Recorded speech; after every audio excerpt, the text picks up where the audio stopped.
Welcome to Study Session 3, Individual and Group Counseling. Introduction. The goal of counseling process is to improve adjustment, higher functioning, self-direction, self-supporting, and greater happiness. The focus is usually placed upon the process involved, the learning that occurs, and the assistance that is given to the person who needs help. In this study session, you will learn about the individual counseling, group counseling, and the procedures in which counselors must follow in group counseling. Learning outcomes. At the end of this study session, you should be able to 1. Define individual counseling. 2. Discuss group counseling. 3. Explain the procedures in which counselors must follow in group counseling. Individual counseling. Individual counseling is a way of offering an opportunity to the student to experience a one-on-one relationship which is accepting and tolerant, yet relatively free from moralizing, directing, advising, or judging.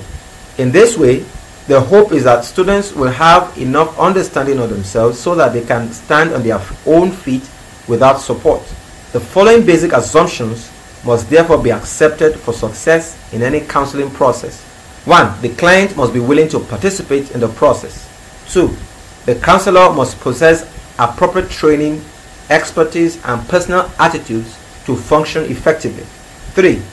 The counselor must assure the privacy of the client if the confidence of the client is to be secured. The environment under which counseling takes place must also provide assurance of confidentiality. The counseling must provide a relationship that allows for meeting both immediate and long-term needs of the counselee. The counselor must be available when the student needs him for specific assistance. It is also the purpose of this session to familiarize the reader with the components of empathy, rapport, genuineness, acceptance, understanding, and attentiveness as they influence counseling interview with individual students and groups. Initial interview procedure. The initial counseling interview is crucial since it is a primary determinant of whether or not the client will return. Its purpose is to obtain background information about the client. Tyler, 1969, contends that a counselor has 3 objectives in mind for the initial interview. 1. Getting a sound counseling relationship started. 2. Opening up the psychological realms of feeling and attitude within the person. 3. Clarifying the structure of the helping process, that is, structuring the situation for the client to give him some idea of how counseling can help him and to make plans for future work. Some basic guidelines for conducting counseling interview with students are discussed below. 1. Preparing for the interview and getting started. For counseling to be effective, both counselor and students should be prepared for what is to take place. The counselor may need to review background information concerning the student. It is best for the counselor to concentrate in the beginning on communicating acceptance in a sincere way. 2. Developing opening structure. After initial greeting and casual conversation with the student, the counselor should explain the nature of the relationship, the role each plays, the kind of assistance he can offer, the task ahead, the goals of counseling, and the amount of time available. Counseling is and what should be expected from it.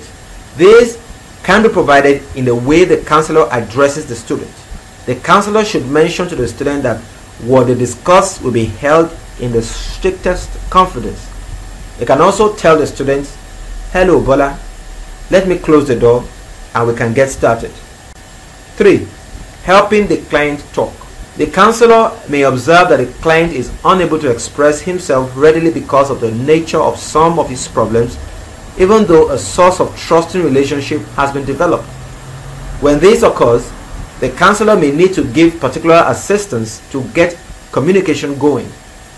The counselor must therefore rely on spontaneity and sensitivity in assisting the client express his feelings and understanding why the student is experiencing difficulty, and helping the client to recognize feelings which he is unaware.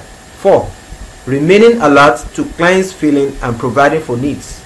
The counselor must be alert to the emotional reactions and needs of clients. This means that the counselor must pay close and constant attention to what the client says, how he says it, and as well as his non-verbal behaviors. Client needs may include the need for information, the need for making choices and decisions, clarification, planning, support, a combination of these as well as others.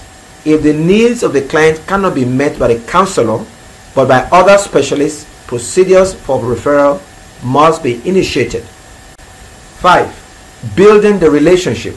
As the interview progresses, the counselor must continue to build upon the relationship that has been established.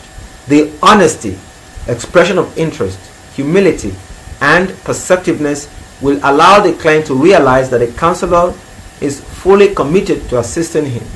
A warm smile, a touch on the hand, a nod of the head to show understanding, any act of caring that is shown will help the client to have more confidence and be more honest in his communication.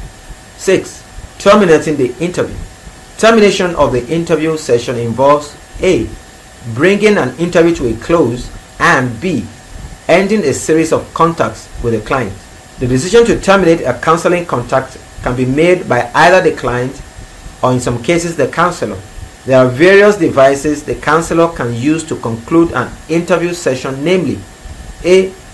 The use of summary, statement summary of the day's session by the client and how he feels. Summarization helps to clear up any possible misunderstandings that have developed. The use of non-verbal gestures such as looking at the watch or simply standing up and walking to the door may bring interview to an end. Types of groups. Types of groups that are commonly referred to in guidance and counseling are discussed here. Among others are task groups, guidance groups, counseling groups, training groups, psyche groups. Task groups. These are known by various names, namely T group, planning committee, task force, and so on.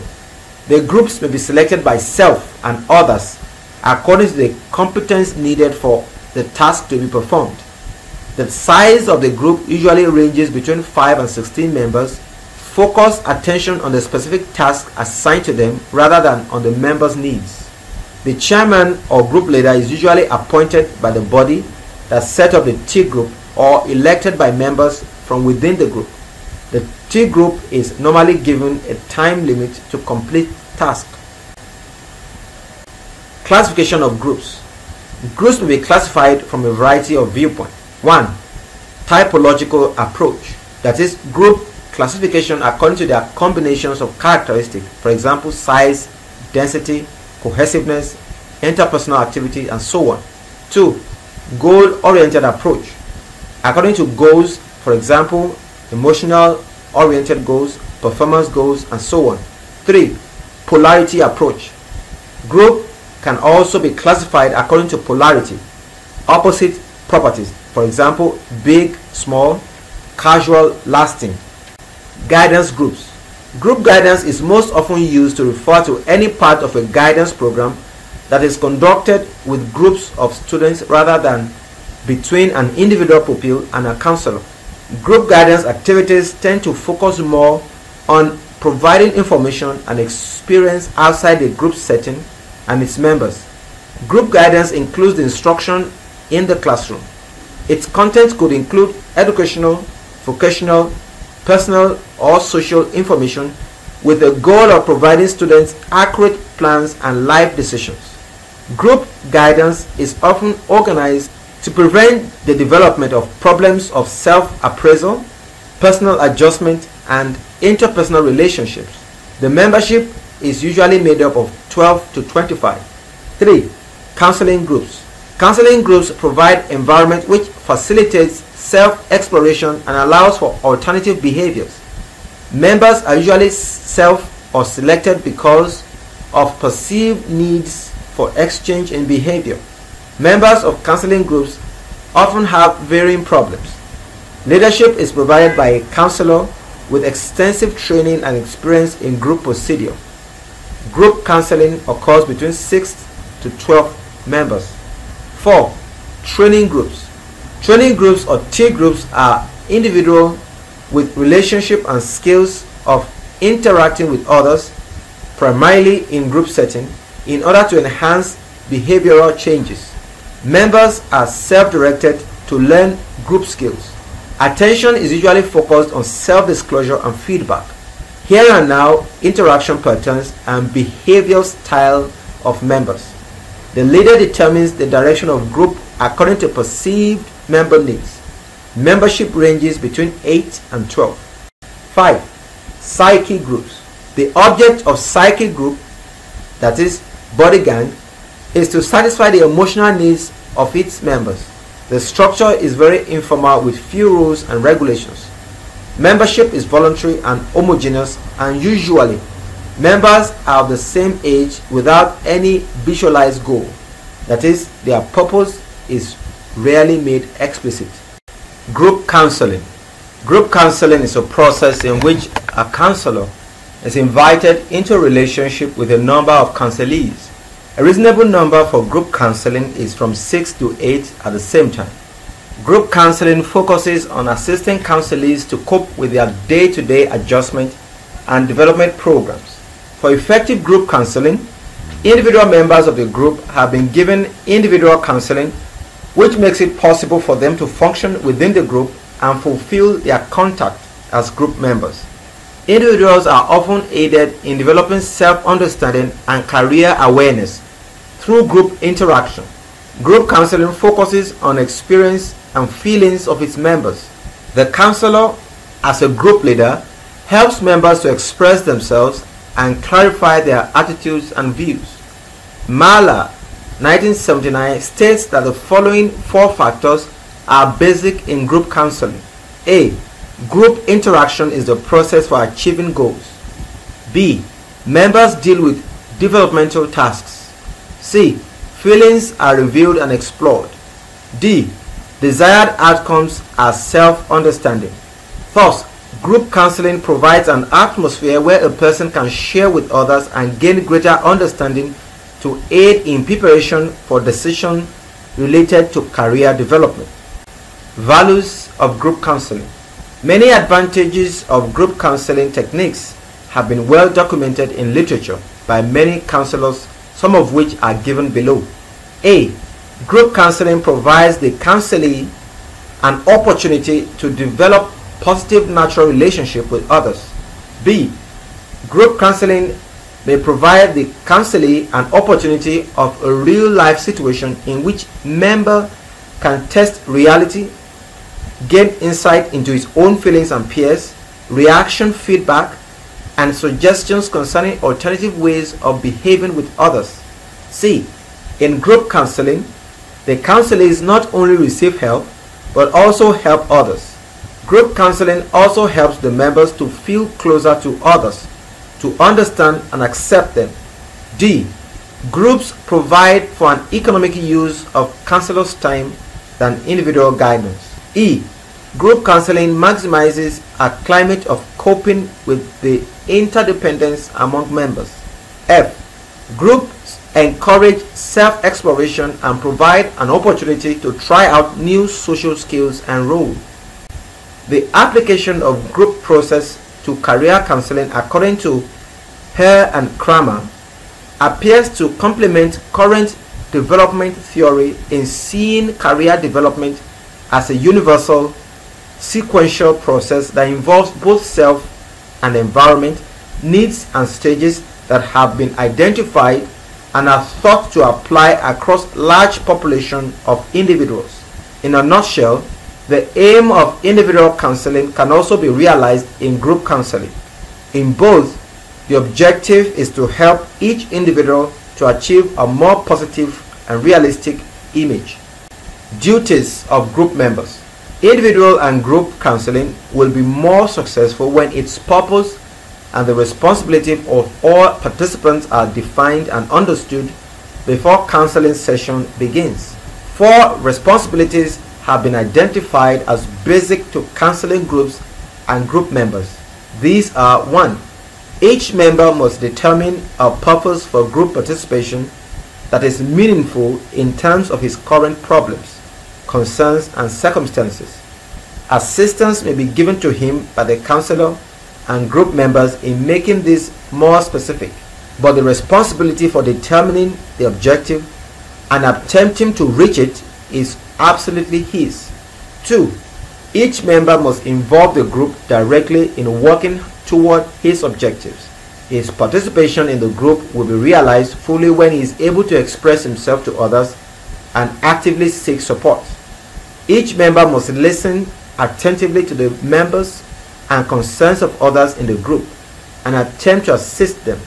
He must also be aware of the right of others to have equal time to seek the assistance of the counselor and group. He must respect the right of each member to remain silent at any time, even though he may question the reason. 4. Each member must follow the consensus of the group with respect to rules and procedures. Confidentiality, privacy, and the right of members must be recognized and respected. Procedures in group counseling. Counseling, individual or group, can be effective only when the objective has been identified and is understood by both counselor and client. Other group members are also involved in group counseling. The following is a summary of the procedures which the counselor must follow and be able to implement before involving clients in group counseling. Identification of objectives. Each member's objective must be identified. The counselor must meet with the prospective members individually and determine the purpose of each in joining the group. This often requires specific probing as to A. Whether the objective is fully understood by the student, B. Whether it is attainable, and C. Which conditions or activities are deemed necessary if the objective is to be attained. Based on the above, the counselor can then assign the individual to a group where objective attainment seems possible. 2. Organizational decisions. The counselor needs to consider the optimal size, physical size, and length and frequency of the meeting for each group with which he works. Research evidence indicates that a group of 6 is optimal for counseling purposes. As group size increases, the leader tends to become more dominant and addresses himself to group rather than individual needs. Members then become more dependent and talk less, and feelings of frustration, threat, and inhibition concerning participation increases. Many other settings other than the counselor's office can prove better for a particular group. For example, school dining hall, classroom, lobby, or corridor. These settings may not provide confidentiality for the counseling session, but they may provide increased opportunities for trying out behaviors and receiving immediate reinforcement. Similarly, the counselor may vary the length and frequency of counseling sessions in order to enhance goal-directed behavior. At the initial stages of a group, 2 or 3 meetings each week may be beneficial. Length of sessions may be reduced as the group continues. The counselor should have flexible time limit as he deems fit. 3. Formation of the group. It is important that a counselor take 2. It is important for the counselor to form a group that will maximally benefit each other. For example, he could obtain names of students who are shy or timid. Students would meet individually with the counselor and encourage them to enter the group with similar problems, shy and timid. On the other hand, he could have a group composed of students with different problems. A boy who has difficulty conversing with girls might well benefit more from an effective communicator than from another like himself. 4. Getting started. The counselor can get the group started by giving a brief explanation of his role and clarifying the role of group members. Usually, each member would have discussed with the counselor his objectives in joining the group. The counselor should share this purpose with other members of the group and also inform them of what he expects of them. The counselor must be able to assist the group in starting to talk, just as in the case of individual counseling. 5. Building the relationship. The counselor must demonstrate transparent honesty and sincere interest in the affairs of group members. This will assure students that he is fully committed to assisting them. The counselor must assist other members to participate actively and effectively. Mutual encouragement of group members will help them to attempt new behaviors outside the group as they gain more confidence. Termination of group membership. The counselor should decide whether members should leave the group singly or stay until the entire group is terminated. It will seem an imposition if the counselor should ask members to remain after their purposes have been achieved. However, these members have a responsibility to to assist their group members and frequently will be among the more active contributors. Consequently, if they are allowed to leave, some of the most beneficial helping relationship may be eliminated and the effectiveness of group counseling may be reduced. The counselor's experience and assessment of needs of remaining group members should be able to guide principals as he faces decisions of whether to allow group members to leave or remain after their purpose has been achieved.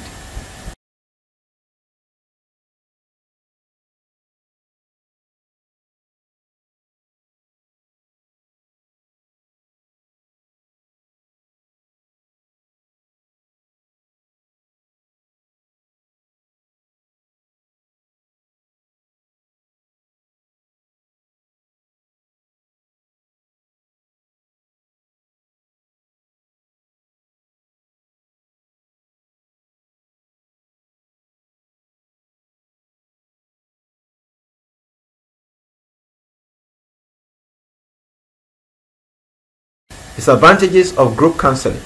Many disadvantages of group counseling techniques have been enlisted by many counselors, but the leading ones among these disadvantages are: 1. Some students may be too shy, tensed, or nervous to bring up certain personal problems in a group. 2. Group guidance is frequently restricted to problems in the area of vocational and educational guidance, with less focus on social and emotional difficulties of the students. 3. The group problems may or may not be relevant to the problems of individual group members. 4. The counselor may have a greater task in establishing rapport and convincing the group members of the seriousness of the task. 5. There are students who are so aggressive that they will take too much of the counselor's attention and they will constitute a threat to other pupils. Summary of study session. In this study session, you have learned that 1. Individual counseling is a way of offering an opportunity to the student to experience a one-on-one relationship which is accepting and tolerant, yet relatively free from moralizing, directing, advising, or judging. 2. The following basic assumptions must therefore be accepted for success of any counseling process. A. The client must be willing to participate in the process. B. The counselor must possess appropriate training, expertise, and personal attitudes to function effectively. C. The counselor must assure the privacy of the client if the confidence of the client is to be secured. The environment under which counseling interview takes place must also provide assurance of confidentiality. 3. Groups may be classified from a variety of viewpoints. A. Typological approach. B. Goal-oriented approach. C. Polarity approach. 4. For effective group counseling, individual members of the group have been given individual counseling, which makes it possible for them to function within the group and fulfill their contact as group members. 5. Counseling, individual or group, can be effective only when the objective has been identified and is understood by both counselor and client. This is the end of Study Session 3. Thank you.